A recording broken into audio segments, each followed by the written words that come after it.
Hey, welcome back to Too Hard, Too Fast, the podcast with strong opinions about things that we may or may not know too much about. In order to broaden perspectives, one thing I don't know anything about is how to introduce this next awesome guest because in a lot of my research, he's been introduced as different kinds of country music. His name is Garrett T. Caps, and I'm going to introduce him as a country recording music artist. I'm not sure if that's the right term. Garrett, what do you think? You've been introduced as Tex-Mex country, progressive country, alternative country, trouble country. Yeah, country. All of those things work. Why not? I think I say all of it good, so it's cool. It's cool. If it's cool with you, it's cool with us. And hey, this is Too Hard, Too Fast. We don't check facts. So good.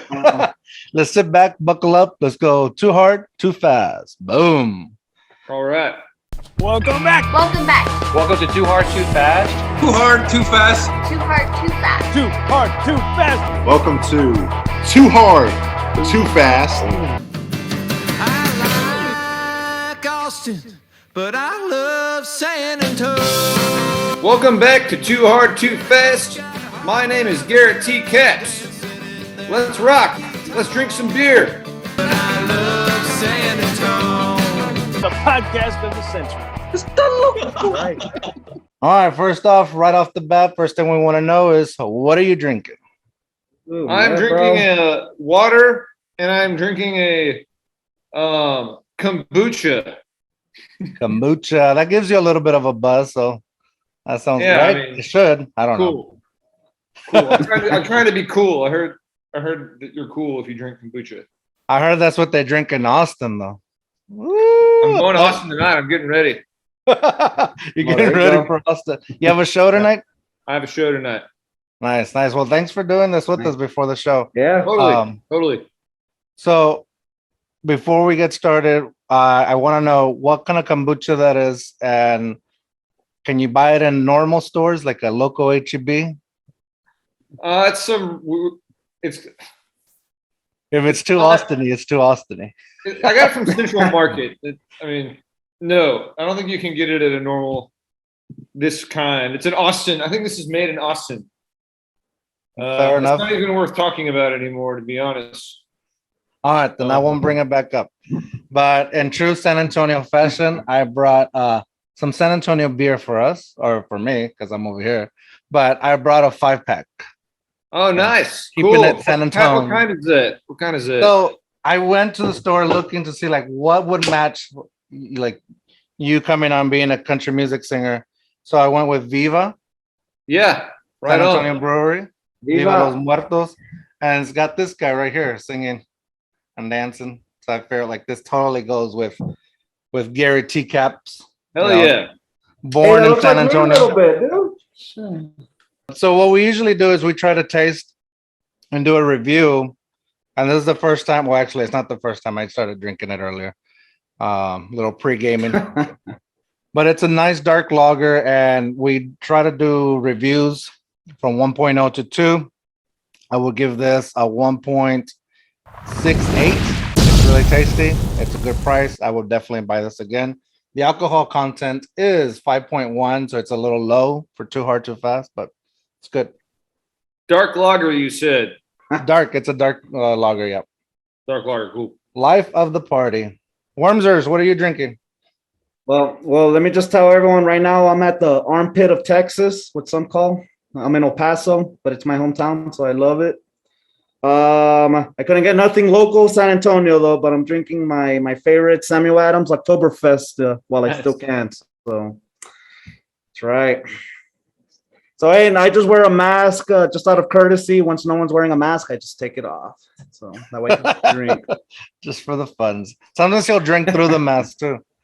Good. All right. San Antonio, born and raised, correct? Yeah, I'm born here, yes.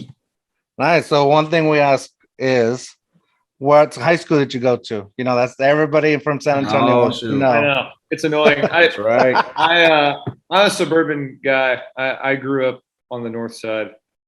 I went to Reagan High School. Reagan High School. Oh, dang, dude. Man, That yeah. sucks. Nah, No, I'm just kidding. We don't know. Hold we're on, not- hold on. Good score or what? I don't Total know. North Side Gringo. You can make fun of me for sure. It's totally cool. Nah, man, we just play around. We don't know. We're not from San Antonio originally, so we just know that people from San Antonio, that's the first question they ask when. Yeah, it's We'll very find out. true. Yeah. So I mean, we've same been- thing from El Paso. We ask each other the same thing too. So what got you into country music, country or Tex-Mex country, progressive country? It's definitely something you hear a lot of around Central Texas. A lot of different singer-songwriters in and around San Antonio and the Hill Country and wherever else. And was really into all sorts of music growing up, but something about the Texas singer-songwriters, Steve Earle, Robert Earl Keen, whatever, resonated with me when I was 18, 19 years old. So I've been trying to do that shit. I'm still trying to do it. I'm still trying to do something like that. I don't know what it's turning into, but I don't care that much anymore. I'm just trying to have a good time. So by you saying you don't care too much is like you just enjoy what you're doing and whatever happens. Like you're not trying to mold something, you're just seeing what comes from it, or Yeah, pretty much. I do care about writing songs that have emotional value.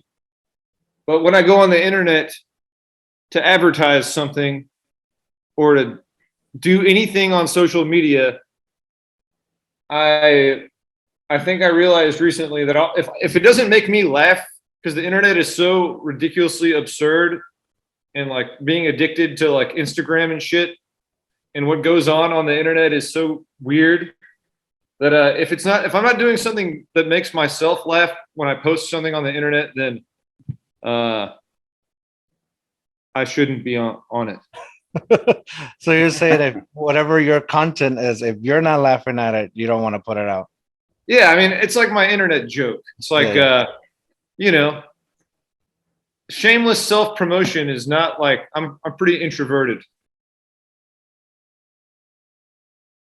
So if I am going to shamelessly self-promote myself, I'm going to try and make it, I like funny shit. So, Fair enough. And I guess what I'm getting at here is, I think I'm drawn to country music because I grew up listening to rock and roll and not really caring that much about lyrics. But I've always wanted to be a songwriter because I felt like the music and stuff was relatable regionally, but like I've always wanted to try and express myself via lyrics because it's a way of putting myself out there. Otherwise, I don't say a whole lot to people in conversation that reveals vulnerable characteristics about myself. Okay. I can But see that. you'll And I think- reveal some to us. And I wear today, though, sunglasses. I wear sunglasses like anytime I'm on camera. right? Hey, me too, bro. Me too. I feel like Worm can That's definitely. I think I should have introduced Worm. So his real name is Joaquin, but we call him Worm on the show. So when I say Worm, I'm talking about him, and I feel like you guys can definitely connect on this point because starting this podcast, I told him I only want to do this if we somehow are able to help other people. Like I want it to be funny. I want to come on and have drinks and do all that, but not just for my own good. I want to be able to help somebody else in any shape or form, whatever way it comes. And with him, his pushback is, well, I have kind of like this feeling of like, don't like being on camera and I don't like sharing anything about me, but here he is. Yeah, hell yeah. So I wear sunglasses and it just makes me feel protected, Hey man, I'm glad I'm not the only one though. So No, that's good. a lot of people do it. It's cool. Sunglasses make you look cool. Next step is smoking cigarettes. You know what? Oh, I'm gonna start man. doing that, George. I'm gonna start doing that, dude. Well, It's a now good I'm going to idea. take offense to it because I wear regular glasses and I cannot wear sunglasses because I refuse to pay for prescription sunglasses. Unless I do the double thing. I should do like one of those weird, I don't have any ones, but get the double glasses on there. Yeah, that'd be cool. I don't know, Garrett. I don't think it would be. All right. At what point did you realize that you had the talent for, playing the strings and singing? I've been a drummer my whole life, and I really do like playing drums. But I mean, I am like, music is everything I care about for the most part. Was that your first instrument? The drums? The drums. I'm traditionally trained playing the drums. That's what I played when I was younger. Mm. I played in a bunch of rock and roll and kind of heavy metal bands up until I was 23, 24. I'm 30, almost 34. But I like composing music in my own way, and I like playing guitar. I feel like if you can play drums, you can kind of maybe hop onto any instrument. Like rhythm is a really important foundation for playing anything. So well, rhythm and coordination, right? yeah. Well, I got neither of those. Well, there you go. I'm good at playing your music on Spotify. Oh, all right. Thank you. So I'm good at that. So speaking of your music, your album just came out. I Love San Antone. I love San Antone. Yes. I Love San Antone just came out. You were gonna have a party when it came out, but something happened. Yeah. I mean, I'm a part owner of this bar, the Lonesome Rose, on St. Mary's in Grayson. It's kind of like, it's been open for almost 3 years. I book the bands there. We book mostly like independent country acts from the area, some touring bands. And it's a small place. It used to be a place called the Phantom Room. Have y'all ever been to the Phantom Room? I don't get out much, Garrett. Yeah, I mean, I don't go out that much either. I go to this place that I'm talking about, and then I go to wherever I'm playing shows. But anyways, it's a small place. And you said it was where? Where was it located? It's on Grayson and St. Mary's. It's like on the southern part of the St. Mary's Strip. Like, it's basically not on the Strip, but it's on St. Mary's. What's the bar called again? It's called the Lonesome Rose. Lonesome Rose. The Lonesome Roads. Nice. Or we're gonna have. Well, George, we gotta go, man. Yeah, I gotta come hang out. I was gonna do it there, and I mean, I made this whole record planning to do a release party there. And I wrote all the songs with that in mind, because last year we were barely open and I wasn't playing shows, and I wanted to throw like a big party at my bar with an album that I wrote to do it and perform it at. And I guess like a week and a half before the show, I realized that what I want the party to be, which was shaping up to possibly be what I saw in my head, was like, we're a small place, 150 capacity. Like when you have 100 to 125, 130 people in there, it's like wall to wall packed.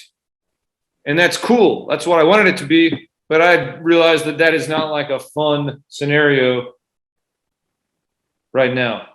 So I canceled it. and I don't want it to be like, fun. it would look fun, but it wouldn't feel fun to me. And because it could be dangerous, or who fucking knows? Just everything's weird, you know? Yeah, and fair to say, I mean, you're talking about, the pandemic and all that, right? Or Yeah, I'm talking about the pandemic. I mean, we have bands at the Lonesome Rose, and I haven't really canceled that many other shows, but this show in particular just didn't feel like the celebration I wanted it to be because of all the people that were going to show up. And yeah, I called it off. I rescheduled it to next week at a bigger venue that has like an open air atmosphere. well, when this is coming out, it's going to be the week of your party, so we can talk about it now. September 10th, Friday. Yeah.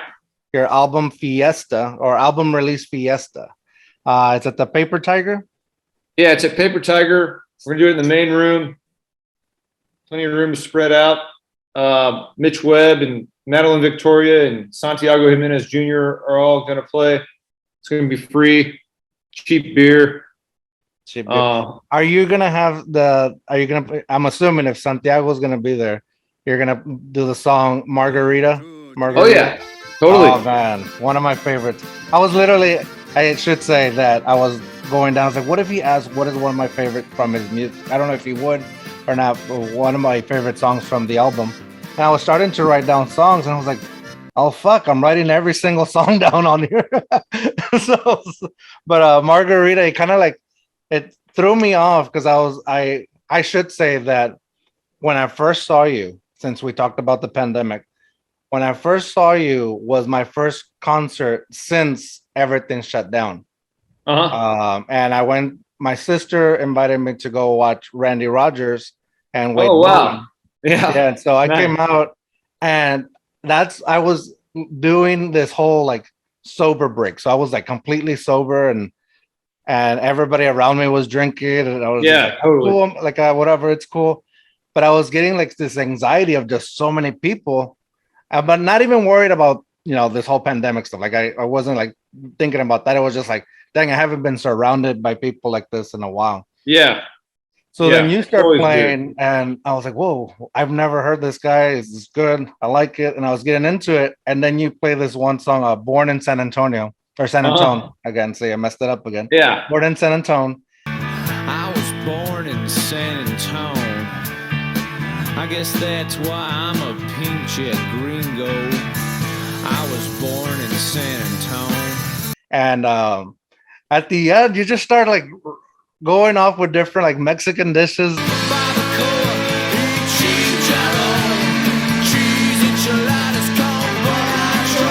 Here, and I go, what the fuck? Man, I miss this. This is exactly what I missed. I missed good music around people that are just having a badass time.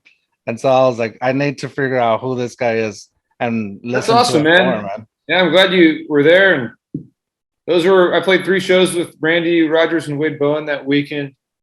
And this Floor show, that was the one you were at, right? Yeah, the one at Floors. That was at the one at Floors. That was definitely the best of the 3 all the way around. And yeah, I mean, I've had that song Born in San Antonio or San Antone. I don't even know. See, I got you. I wrote it like 5 or 6 years ago. It's definitely evolved, and it doesn't seem to get old around here, but I played it all over the world, and I think people, I say all over the world. I've done some tours in Europe, and it's always a crowd pleaser. Oh, really? And, even because that's one of the things I wanted to know, if you get any pushback, since you also have the I like Austin, but I love San Antone. So I'm sure people from Austin give you a little bit of pushback because we do have that rivalry between on I-35, who's better, who has the better taco. Yeah.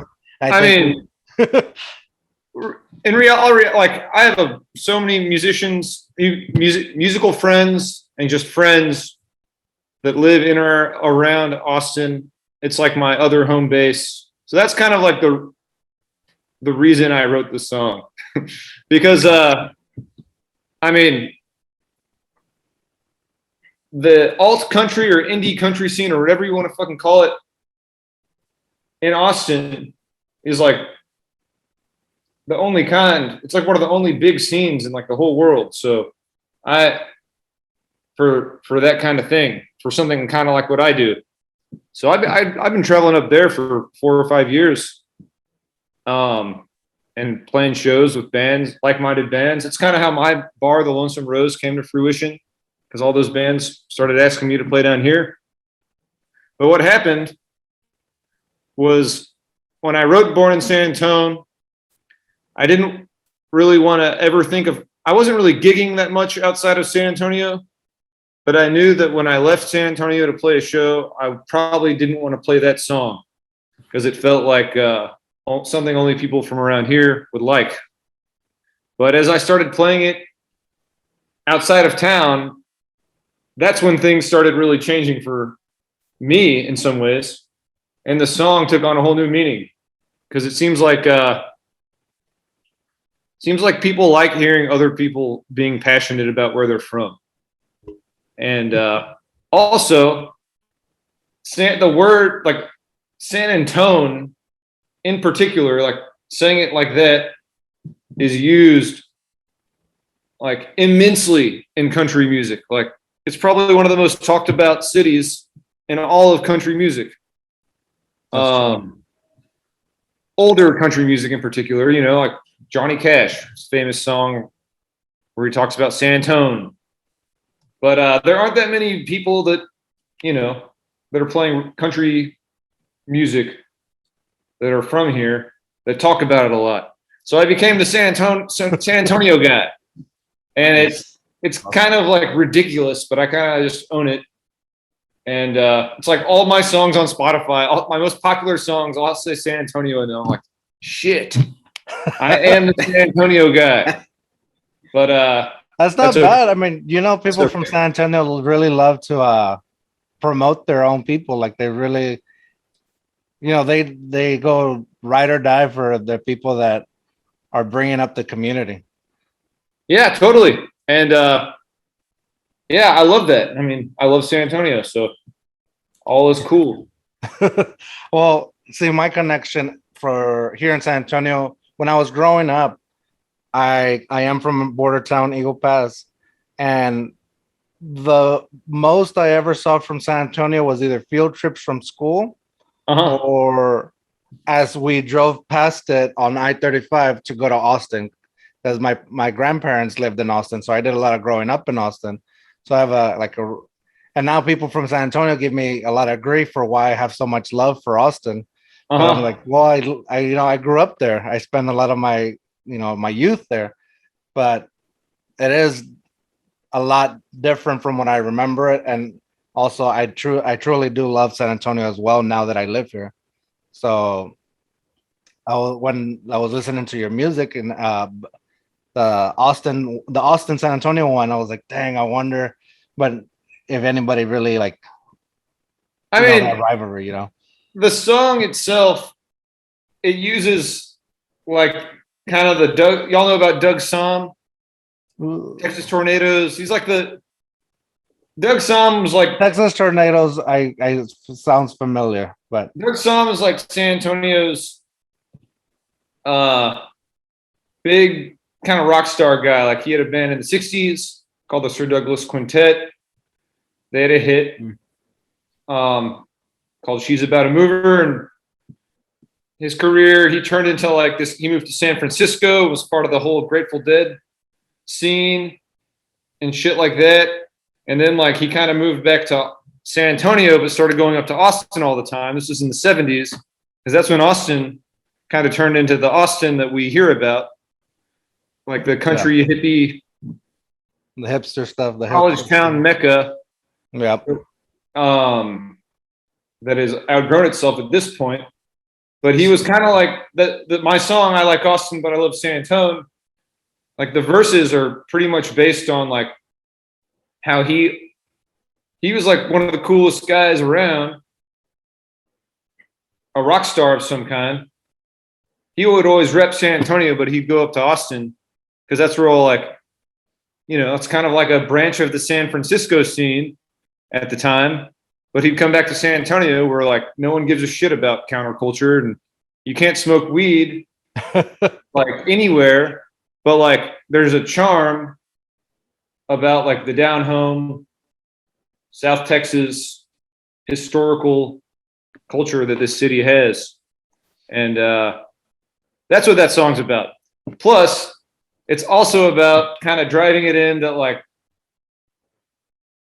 Austin, it has outgrown itself. Unless you have a shitload of money, you can't afford to live there anymore. All my friends that are creatives and musicians have had to move to Lockhart or Buda or San Marcos, or some of them are even moving here. Like the pandemic was the nail in the coffin for a lot of them. Shitload of people moved to San Antonio in the last year and a half. But up until then, San Antonio was kind of like that sleepy city that people in Austin like, you know, vacation to on a weekend or something. Yeah, even though we do have like a huge city vibe, like everything does seem a little slow, or like you can still take your time with stuff. And I don't know what part of Right. town y'all live in. In the west side, puro hueso, true west, Cool. right in the heart. Right on, west of downtown. Have you been Yeah. to Jaime's place? A place called Jaime's place.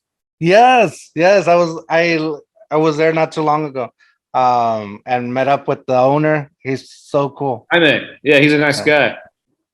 But I mean, I guess like it's crazy the city's so big because, I mean, population wise and otherwise, because I mean, kind of like what you're saying, I feel like the greater downtown area, like anywhere within 5 miles of maybe 3 miles of downtown, is like its own city, and then everything else is like the rest of San Antonio or something.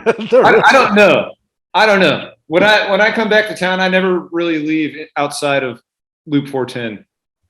And when I do go on tours, which are few and far between these days for many different reasons, San Antonio is a very relaxed place to come back to. Feels like a small town in the greater downtown area, I feel like. Where a lot of creatives live, I would say. So that's why I don't live too far from there. Yeah. Where was I going with this though? Oh, back to the Margarita though, the Margarita song. I kind of thought I knew what your song theme or your sound was going at when I first heard you at the concert. And so when your album came out and I started listening to it, boom, right up number 2, Margarita comes on. I was like, whoa, am I still listening to Garrett? What is going on here? So, and then so that I finished the album, and then all of a sudden it turns into this like ambient sounds. And I look at it, it's like it's still Garrett. So what is going on? Oh, what's for? I do want to say first off, before going into the ambient sounds, that Margarita Santiago, that song is amazing, and I think that's what I was trying to get at before we went through everything else. So I do. Have you heard there's a bunch of different other versions of that song. Have you heard them? No, I don't think so. Little Joe y La Familia. So it's a Santiago Jimenez song. Santiago Jimenez Jr.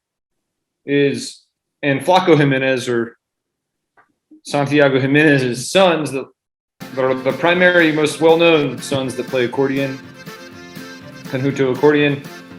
And that is one of their father's songs. Santiago Jimenez Jr. wanted to do Margarita because there's a Little Joe version that has some country music flair to it, like a steel guitar or something. And there's a Little Joe version that has a bilingual chorus. That's why Santiago wanted to do it. Ay, qué lástima me da de ver a Margarita, que llorando está. Oh, it breaks my heart to see my pretty negrita crying over me. So, yeah, you'll have to check out the Little Joe y La Familia version of that song. Is pretty well known. Like, a lot of people know that song because of him. Okay. So, and I should say though, well, the thing is, my wife makes fun about this all the time. I love all kinds of music, and I'll listen to everything, and I'll jam out. Like I'll drive a certain song to like the very end, but I can never remember lyrics. I can never remember who actually sings it unless it's like I constantly hear it over and over, and I drill that name into my head. But I grew up on, George Strait country, that the old school, like Hank Williams Jr. I grew up on that. And then I also grew up with Tejano music. Oh, nice. So, when you say some names, I'll remember some names. But I'll tell you this embarrassing story. I was invited in my college days to a barbecue at Michael Salgado's house. I don't know if you know who Michael Salgado is. But I don't. Oh. He's a huge Tejano singer, and I was a big fan. His name sounds very familiar, but Yeah. Una cruz de madera. That's not ringing any bells. No, I don't know why I'm trying to sing. I'm not even a singer. Everybody just shut off their stuff at this point. So anyways, I'm going at his house. I'm a huge fan, and I can't believe I'm there. And I'm talking to him, and he's telling me about a song. I'm like, you sing that song? That's one of my favorite songs. I didn't know you were the singer. And so that's like completely embarrassed. I'm trying to impress this guy and completely like spaced on the fact that he sang one of my favorite songs. And so when you name people, I'll probably be like, I don't know, even though I probably do know them somehow. That's all right. It happens. I'm like that with everything else besides music shit and jazz. I don't know jazz people or classical composers very well, but I do know my music trivia to an extent more than any other sort of historical information. Well, if my wife was here, she would totally say that I've completely like messed up a lot of your lyrics as I'm trying to sing while driving, and she's like, Good. "That's not even what he's saying, Good. George." I'm like, That's good. Just leave me alone. I'm just trying to enjoy. So what's up with the ambient sounds? Like I know it's like a remix from an other album that you have, but what made you want to go with ambient sounds? Hey, 2H2Fers, we're gonna take a pause here with the conversation with Garrett T. Caps. Again, remember, go check out his album, I Love San Antone. That's his new one, but check out the rest. The rest are awesome too. I really like All Right All Night. Go check it out. It's good. Come back Thursday. We're going to continue talking to him. We're going to get really into the conversation of country music and what the shift it's turning into. I get a little involved in that conversation. Maybe too involved. Maybe a little get too angry about it. But with not that about said, you, bro. It's about the guest. Not about me. It's not about me, and it's not about me because you know what? His album release party is September 10th. So if you're watching this on Tuesday and before September 10th, go check it out. It's here in San Antonio, Paper Tiger. Check it out. Worm, I think, is frozen again. But Worm, what do you got to say? Go 2Hard2Fast at the Lonesome Rose on St. Mary's in San Antone. Garrett T. Caps. Remember, dare to be you, dare to be weird. Bye. Está loco.